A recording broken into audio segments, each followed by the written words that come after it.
Howdy folks, Nathan here with the 2023 Electrified Genesis GV70 all-wheel drive Prestige. Ooh, pretty. And this vehicle, which is considered a luxury, value-minded crossover SUV performance vehicle, is also hiding a secret. I'm gonna tell you what that secret is. Check this out. Blam! Open that up and some of the secret has been revealed. That's right, electric vehicle. Now, if you were standing next to this and there was another GV70 with either the 4-cylinder or the V6, it would really be hard for most people to figure out that they're different because the grills, yes, they do look different, but once again, from certain angles, you wouldn't be able to tell.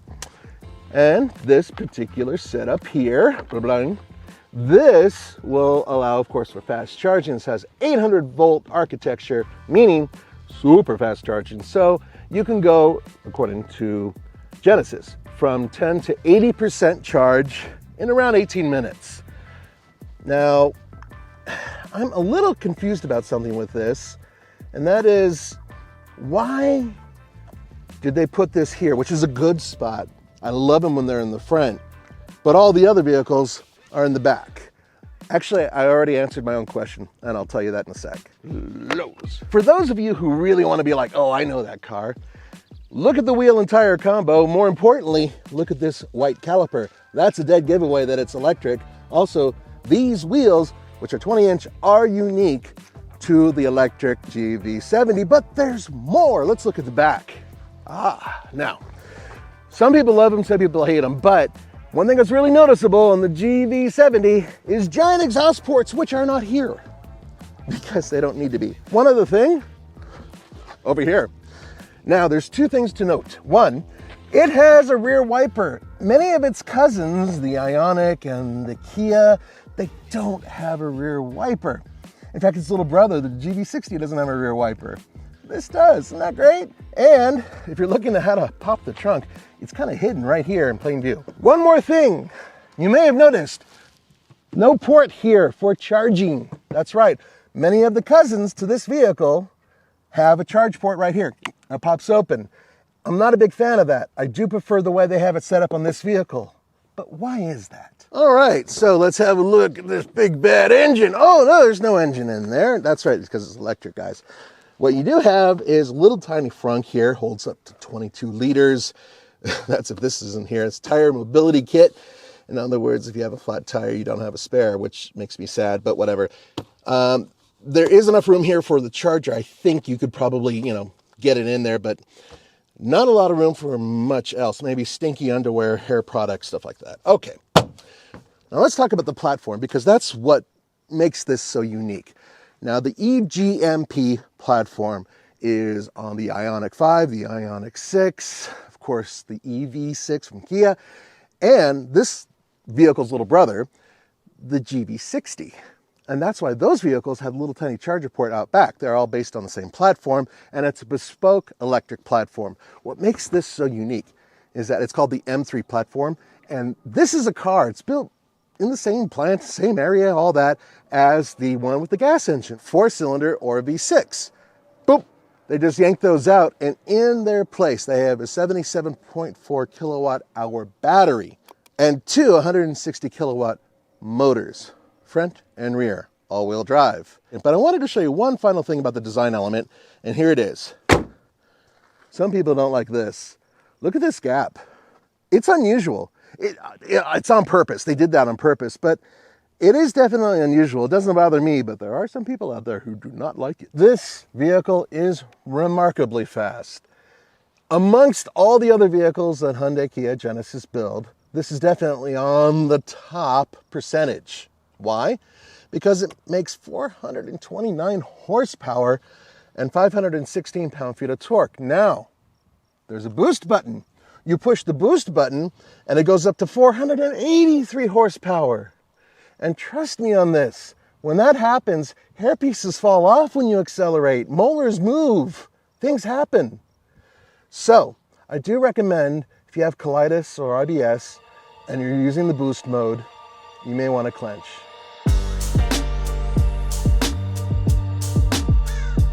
What about its ride? Well, it does have active suspension, but it doesn't have hydraulically controlled or air suspension or anything fancy schmancy like that. But it does have a setup to where it can make some alterations to the suspension system depending on the mode that you're in. So I'm in performance mode right now, and it feels a little tighter than it would otherwise. In comfort, it does feel a little whooshier.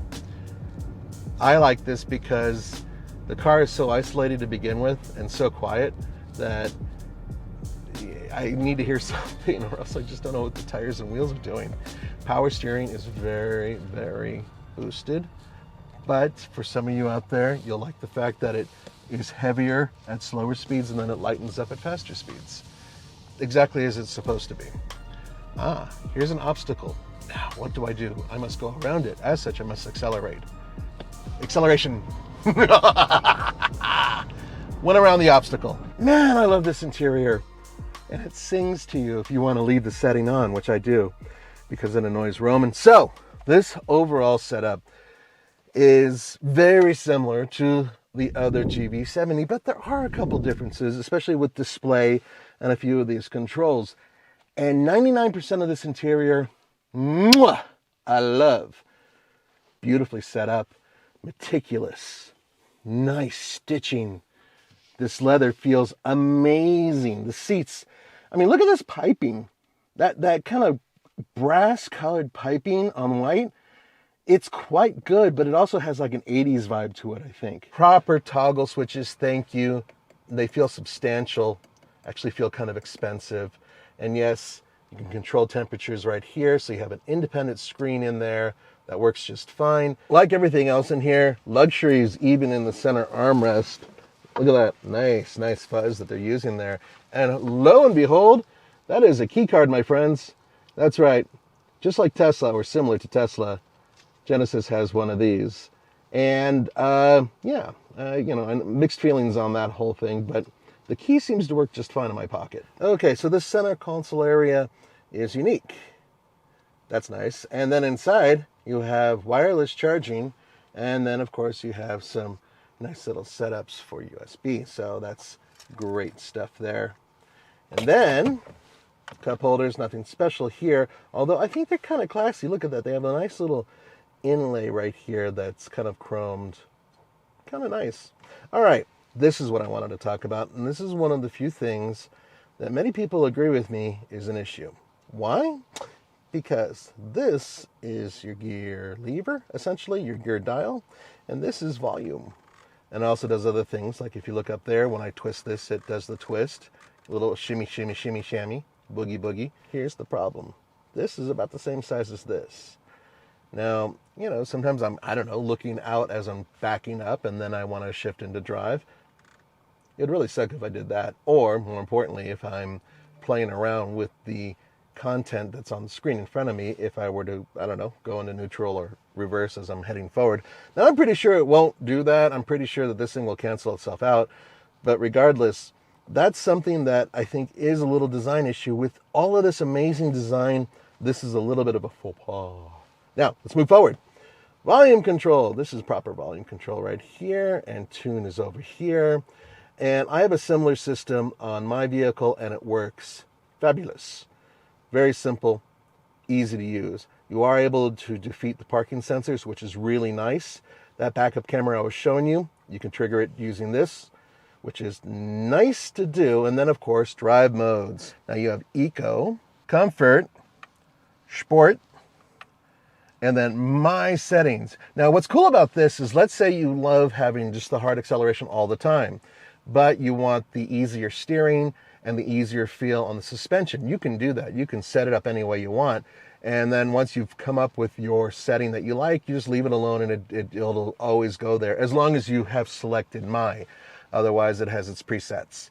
Speaking of presets, you can actually change the pedal, the charge rate as you're driving using the paddle shifters. And they work very similar to the way they do in other Hyundai, Kia, Genesis products. So as you are triggering it, you can go to 0, which essentially means that you are coasting down the highway like a regular car, and you're not regenerating very much. And then you can go all the way to max. When you max it out, you go to essentially one pedal driving. That will stop you. If you go into different modes, you can actually hear like an engine note that's from the future. So there are those different modes. I'm having a hard time finding how to get those modes working, but if I can figure that out, I'll show you. So you have to go into the vehicle settings, get to advanced settings, and it says e-motor. I'm going to select that. These are the different sounds that you can produce. I happen to like the futuristic one. So this is futuristic.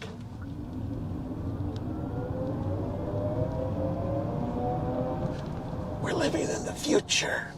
Okay, now I'm gonna go to S engine. Oh, listen to this.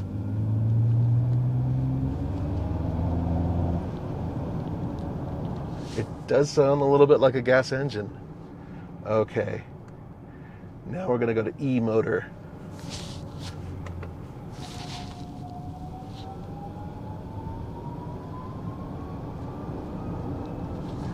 That sounds like a golf cart almost. It's very, or it sounds kind of like a Nissan Leaf or whatever. It just sounds very simple. Another minor weak spot that this vehicle has is backseat space. Let me explain. I'm a little over 6 feet, 6'1" maybe, depending on who you are and how much you dislike me. I really am about 6'1". And I fit behind myself just. There is a little bit of leg room, and this is as good as it's going to get. And here is the Genesis armrest. I'm sure they paid a lot of money to design this cool little chrome ring around the drink holders. But essentially, it's, yeah, that's about it. In the back, you have all these controls here, too, for heated seats, temperature control. The back seats themselves are fairly comfortable, and they do recline, actually, quite a bit. And, of course, they fold fairly flat for cargo. There is also this mode here, which is great if you do have a tall passenger in the back seat. You can move the seat forward and lean it forward. This is especially helpful if you bring a very tall friend, let's say someone born in the Czech Republic who's been drinking too much. And anyway, he goes into the back seat and he's feeling really sloshy, and you move the seats forward so that individual can wrap his ridiculously long legs around and not have to worry about hitting the back of these seats. That's really nice to have. I'm going to use Smart Park or Smart Park, and I'm going to be using this button to move it. Now what you have to do is you have to lock it, and then you have 4 seconds to hit this to start the vehicle technically, and then you hold down this. Now I'm going to beckon the vehicle, so imagine me being far too fat to fit between that car and another car parked next to it. So I'm going to back it up so I can easily squirrel my svelte body inside. Okay, I'm hitting lock. Now I'm hitting and holding that round thing for start. And now I'm going to tell it to back up.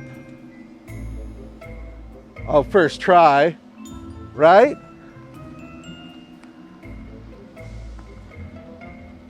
And not only will it go backwards with this system, and when you let off the key, it'll stop, or if you stand behind it, it'll stop. But if you push forward, give it a couple seconds. We're living in the future. I know what you're saying. Oh, TFL, every time there's a Genesis, you guys gush all over it, and for the most part, that's pretty true.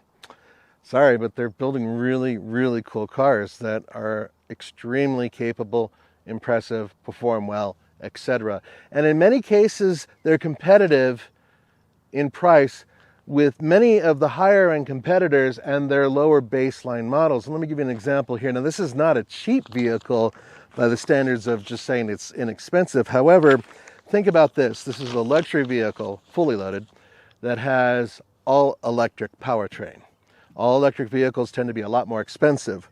This one, as equipped, is $74,350. But this one has over $6,800 in the added features for the Prestige package, which we've already discussed.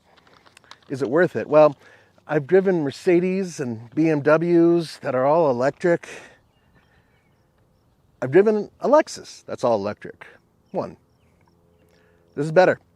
Sorry, but it just is. This is fantastic. There is one thing though, and I haven't mentioned that until the very end. And that is its range, according to the EPA. Maximum range on this vehicle is 236 miles. Now, there are a lot of other vehicles out there that can actually beat this range, and I suspect that part of it has to do with the fact that it weighs around 5,000 pounds, and part of it has to do with the fact that because they didn't want to add any more weight to it with a larger battery, this is what they felt was okay. I'm completely okay with that mileage. However, hey, there are vehicles out there that get 300, so that's another strike against this. But would I buy it? Yeah, I mean, my wife would dig this, that's for sure. I think it's a fantastic car. Its performance outstanding. Excellent amenities inside. Top quality components inside. The interior feels really good. I like the exterior design. Really, there's very little that I dislike.